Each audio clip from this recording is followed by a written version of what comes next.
सीमा का पति 2 बच्चों को छोड़कर दुनिया से चला गया तो कुछ दिन मोहल्ले वालों ने खाना दिया, लेकिन धीरे धीरे घर में कोई चीज़ न रही। तो सीमा बच्चों की भूख को देखकर बाहर निकल गई और होटल पर बर्तन धोने लगी। और शाम को उसे कुछ पैसे मिले तो रास्ते में एक वृद्ध आदमी मिल गया। वो बोला, मेरी बेटी बीमार है, मेरी मदद कर दो। तो सीमा उस वृद्ध आदमी को पैसे देकर घर चली आई और बच्चों को बोली, थोड़ी देर तक खाना आ जाएगा, और खुद आंचल में मुंह छिपाए आंसू बहाने लगी। बच्चे सो गए और थोड़ी देर बाद दरवाजे पर दस्तक हुई तो सीमा की आंखें फटी की फटी रह गई, क्योंकि सीमा कभी अपने हाथों में पकड़ी अपनी तनख्वाह को देख रही थी जो उसने पूरा महीना मेहनत करके कमाई थी, तो कभी अपने सामने रोते हुए वृद्ध आदमी को जो उस वक्त बेबसी से उसके सामने अपने दोनों हाथ जोड़कर मिन्नतें कर रहा था, भगवान के लिए मुझे कुछ पैसे दे दो। वो बूढ़ा बहुत रोए जा रहा था। इस सड़क से गुजरने वाला हर इंसान का हाथ पकड़कर उसकी मिन्नतें कर रहा था कि मेरी एक ही तो बेटी है, वो ही मेरा सहारा है, भगवान के लिए मुझे पैसे दे दो, वरना हॉस्पिटल में वो तड़प तड़प कर मर जाएगी। लेकिन कोई उसकी मदद करने को तैयार ना था। कोई उसका हाथ झटक देता तो कोई उसे पीछे धकेल देता, तो कोई उसके सामने हाथ जोड़कर कहता कि माफ़ करो बाबा, क्यों हमारी जान खा रहे हो। सीमा उस समय बस स्टॉप पर खड़ी थी, अपनी बस का इंतजार कर रही थी। जब सामने सड़क पर यह नज़ारा देखने को मिला तो उसका दिल तड़प कर रह गया था। आज ही उसे तनख्वाह मिली थी जो उसने मुट्ठी में बंद कर रखी थी। इतने ज़्यादा पैसे ना थे कि पर्स में रखती, फिर ये भी डर था कि कहीं पर्स कोई छीन कर न ले जाए। उस इंसान की बातें सुनकर, उसके आंसू देखकर, इस बुढ़ापे में उसके कपकपाते जुड़े हाथ देखकर सीमा का दिल पिघल कर रह गया था। उसकी आंखें भी भीग चुकी थीं, क्योंकि वो जानती थी कि वो बूढ़ा किस दर्द से गुजर रहा है। उसका पति भी बीमारी की हालत में उसे छोड़कर गया था। वो भी यूं ही रोती थी और लोगों की मिन्नतें करती थी कि कोई उसके पति के इलाज के लिए पैसे दे दे, और उसे यूं भी धुतकार दिया जाता था। अचानक ही सीमा को लगा जैसे इस बूढ़े की जगह वो खड़ी गिड़गिड़ा रही है, रो रो कर लोगों की विनती कर रही है कि मेरी मदद करो। उसने 2 कदम आगे बढ़ाए थे ताकि चुपके से इस वृद्ध आदमी के हाथ में अपनी सारी तनख्वाह रख दे। हो सकता था कि उसकी बेटी बच जाती, लेकिन तीसरे कदम पर इसका पैर जम गया। अंदर से किसी ने उसे झंझोड़ा था। अपने बच्चे घर में रोते बिलखते नजर आए, जिन्होंने पूरा महीना बड़ी मुश्किल से सूखी रोटी खाकर गुजारा किया था। वो सोच रही थी कि घर जाते ही सबसे पहले राशन लेगी और घर में बच्चों को अच्छा खाना खिलाएगी। वो खुद भी भुखमरी की जिंदगी गुजार रही थी, इसलिए बच्चों को रोते चेहरे पाँव की बेड़ियां बन रहे थे। दिल जोर से धड़क रहा था। बस ये बेचैनी थी कि या तो उस बूढ़े की कोई मदद कर दे या फिर उसकी बस जल्दी से स्टॉप पर पहुंचे और वो बैठ जाए। जो दिल दहला देने वाला दृश्य वो देख रही थी, वो चाहती थी कि वो सब इसकी आंखों से गायब हो जाए। दिल में बेचैनी बढ़ी थी। वो बूढ़ा घुटनों के बल बैठकर तेज तेज रो रहा था, आसमान की तरफ देख रहा था कि इस दुनिया में तेरा कोई ऐसा भक्त नहीं जो मेरी मदद कर दे। तेरी दुनिया एहसास से, हमदर्दी से बिल्कुल खाली है। अगर मैं खाली हाथ हॉस्पिटल गया तो मेरी बेटी बेबसी से मुझे देखकर कहने लगेगी कि वो जीना चाहती है, उसकी ज़िंदगी कुछ पैसों की मोहताज है। मैं उसे मरते हुए नहीं देखना चाहता। ए भगवान, मेरी परीक्षा मत ले, मैं ये नहीं देख सकता। सीमा को लगा उसका दिल फट जाएगा। वो फौरन उस बूढ़े की तरफ कदम बढ़ाने लगी। अब उसे किसी भी चीज़ का ख्याल नहीं था। ख्याल तो बस ये था कि उसकी बच्ची बच जाए।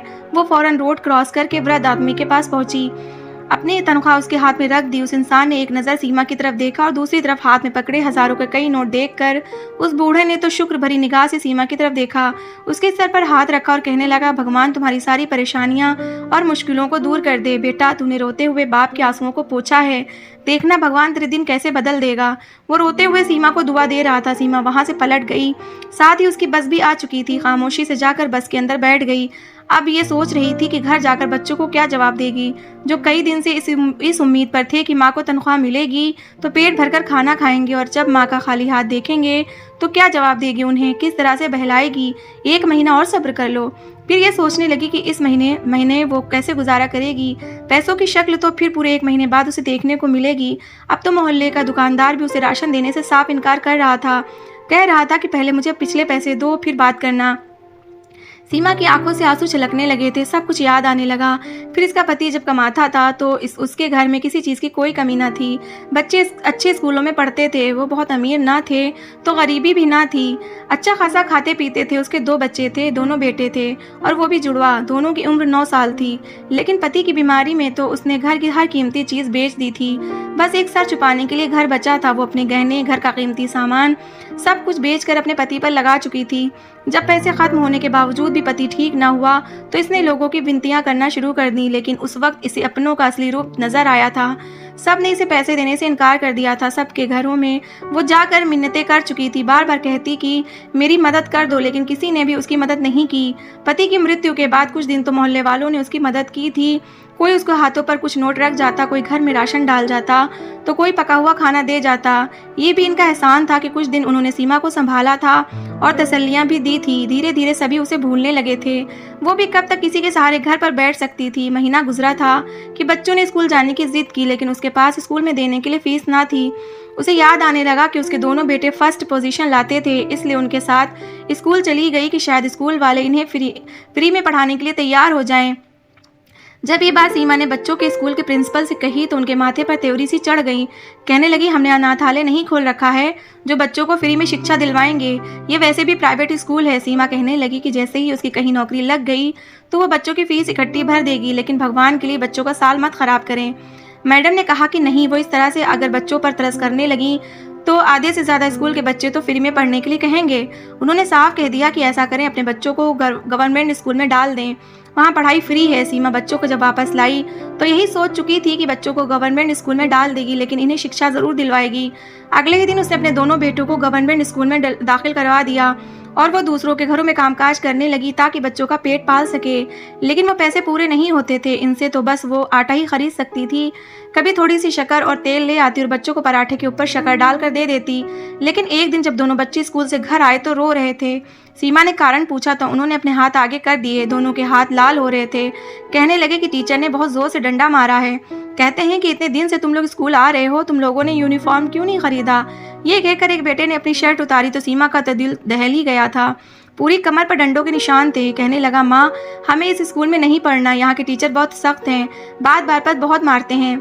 सीमा ने जब जाकर ये बात वहाँ की प्रिंसिपल से कही तो वो कहने लगी कि आपको खुद सोचना चाहिए, अब ऐसी भी क्या गरीबी है कि आप यूनिफॉर्म भी बच्चों को नहीं दिला सकती। सीमा ने कहा कि उसके वाकई हालत बहुत ख़राब हैं, जैसे ही पैसे जमा होंगे वो यूनिफॉर्म ले लेगी। लेकिन मैडम ना मानी और कहने लगी कि इन बच्चों को वापस ले जाओ, जब यूनिफॉर्म होगा तो फिर ले आना। सीमा फूट फूट कर रोने लगी थी। ऐसा समय तो कभी उस पर नहीं आया था। हमेशा उसने बच्चों की फीस समय पर दी थी। उसके बच्चे तो पढ़ाई में भी अच्छे थे। जब से स्कूल में आए थे एक बार भी उन्होंने टेस्ट गलत नहीं दिए थे। सीमा मैडम के सामने आखिरी बार कोशिश करते हुए उनके पास बैठ गई और फिर हाथ जोड़कर विनती करते हुए कहने लगी, मैडम, मैं एक औरत हूँ और मेरे यहाँ यही 2 जुड़वा बच्चे हैं। मैं अपने पति की मौत के बाद पहली बार घर से निकली हूँ और नौकरी ढूंढ रही हूँ ताकि अपने बच्चों का खर्च उठा सकूँ, इनका पेट पाल सकूँ। मेरी नौकरी शुरू हुए कुछ ही समय हुआ है। मेरी तनख्वाह इतनी नहीं है कि मैं अपने बच्चों को यूनिफॉर्म खरीद सकूँ।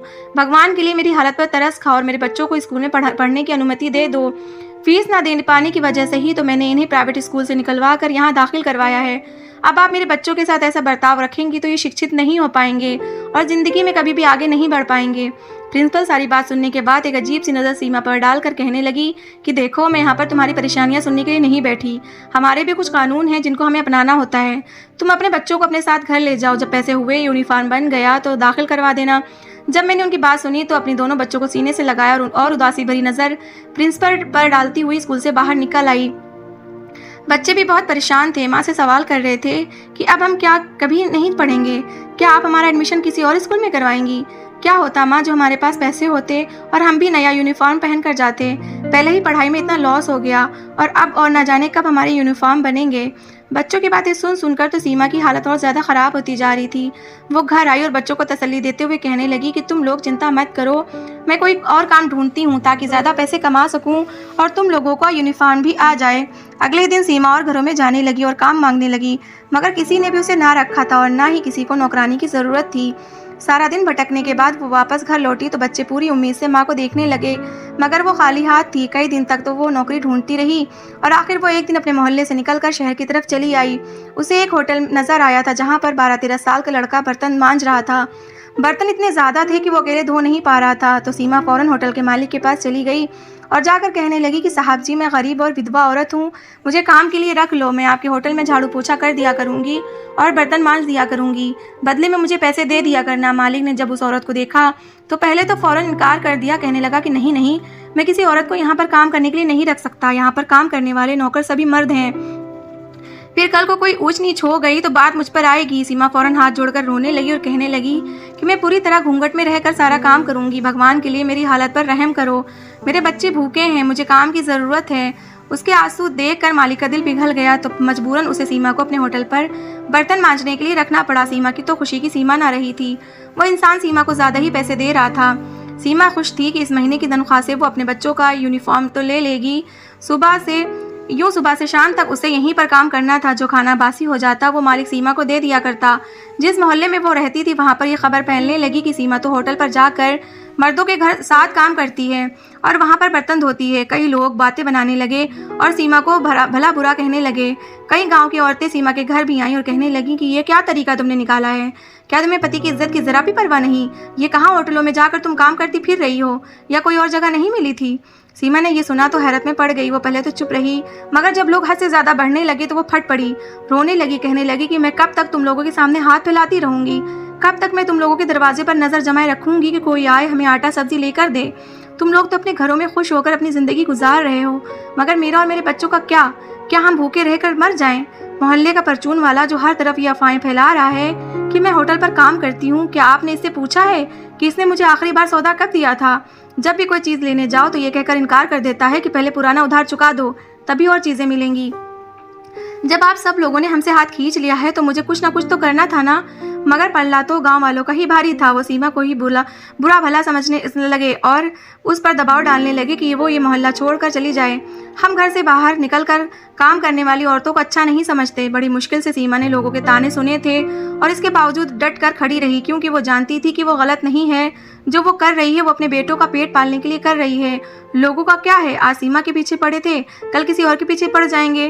घर में राशन ना होने के बराबर था। सिर्फ इतना ही आटा बचा था कि अगर वो दिन में एक वक्त खाना खाते तो ये मुश्किल से एक हफ्ते तक आटा इस्तेमाल हो सकता था। सीमा को फिक्र सताने लगी थी। कुछ दिन तक तो वो होटल से खाना लाती रही, मगर उसके लिए बासी खाना बचता ही ना था, क्योंकि होटल में काम करने वाले बाकी नौकरों में से कोई ना कोई वो खाना ले जाया करता और उसकी बारी ही ना आती। मजबूरन बच्चों को भूखा रहने की नौबत आ गई। वो 2 दिन में एक समय का खाना खा सकते थे और बाकी सारा दिन पानी पीकर गुजारा करते। जब भी माँ घर आती तो उम्मीद से उसके हाथों की तरफ देखते कि शायद वो इस बार होटल से कुछ ले आई हो, मगर उसके हाथ खाली होते। सीमा अपने बच्चों को बहलाने लगी और कहने लगी कि बेटा, जैसे ही तनख्वाह मिलेगी मैं तुम लोगों के लिए मजे के पकवान बनाऊंगी, तुम लोग पेट भरकर खाना खाना। तो बच्चे ख्याली पुलाव सुनकर खुश होते रहते और उस वक्त का इंतजार करते रहते। हर रात यही सोचते कि आज माँ को तनख्वाह मिलने में इतने दिन बाकी रह गए हैं। वक्त था कि गुजरने का नाम ही नहीं ले रहा था। सारा दिन होटल पर काम करके सीमा थक कर चूर हो जाया करती थी। उसे इंतजार था तो सिर्फ तनख्वाह का। जैसे ही वो 1 महीना गुजरा और सीमा की तनख्वाह उसके हाथ पर आई थी, मालिक ने जब उसे तनख्वाह दी तो खुशी से इसकी आंखों से आंसू आने लगे। वो मुस्कुराकर इन पैसों को देखने लगी। इन पैसों का इंतजार तो उसे ना जाने कितने हफ्तों से था। एक एक घंटा उसे 1 साल के बराबर लग रहा था। वो खुशी से होटल के मालिक का धन्यवाद करने लगी और दिल ही दिल में सोचने लगी कि इन पैसों से वो सबसे पहले राशन खरीदेगी और आज अच्छा सा खाना बनाकर अपने बच्चों को खिलाएगी। कितने दिनों से वो पेट भरकर खाना नहीं खा रहे थे, वही वो बाकी पैसे बचा कर रखेगी और इनसे बच्चों के लिए यूनिफॉर्म लेगी ताकि वो स्कूल में जा सकें। उसके बच्चों के जूते कपड़े सभी तो खराब हो चुके थे। पति के इलाज ने तो घर में कुछ भी ना छोड़ा था। उसने अपने दहेज का सामान भी सेकंड हैंड कहकर बेच दिया था ताकि जो पैसे आए उसे घर का खर्च चल सके। उस दिन होटल का काम खत्म करके सीमा घर जाने के लिए निकली। वो रोजाना बस पर आया जाया करती थी और आज भी वो अपनी सारी तनख्वाह एक वृद्ध आदमी को देकर घर की तरफ आ रही थी। बस एक झटके से रुकी तो सीमा की आंखें खुल गईं। आंखों से आंसू निकलकर गाल पर गिरे हुए थे, जिन्हें उसने फौरन साफ कर लिया। उसका बस स्टॉप आ चुका था, जहां से आगे 10 मिनट पैदल चलकर उसको घर पहुंचना था। उसके कदम तो भारी हो चुके थे। समझ नहीं आ रहा था कि घर जाकर बच्चों को कैसे दिलासा देगी। हाथ में तो 1 रुपया भी ना था। अगर बच्चे पूछेंगे तो वो कैसे उन्हें समझाएगी कि अब वो पैसे किसी वृद्ध आदमी को दे आई है। वो सफर जो ये तेज कदम उठाकर 7-8 मिनट में तय कर लेती थी, आज 20 मिनट लगा चुकी थी। खैर घर के दरवाजे के बाहर पहुंचकर एक गहरी सांस ली और अपने भगवान से कहने लगी कि मेरी मदद करना, मुझे इतनी हिम्मत देना कि मैं अपने बच्चों के सामने जा सकूं। सीमा ने अपने आंसू साफ किए और घर में दाखिल हो गई। दरवाजा खुलने की आवाज बच्चों ने सुनी तो दौड़कर बाहर आए। उनकी नजरें पहले माँ के चेहरे पर और फिर माँ के हाथों की तरफ थी।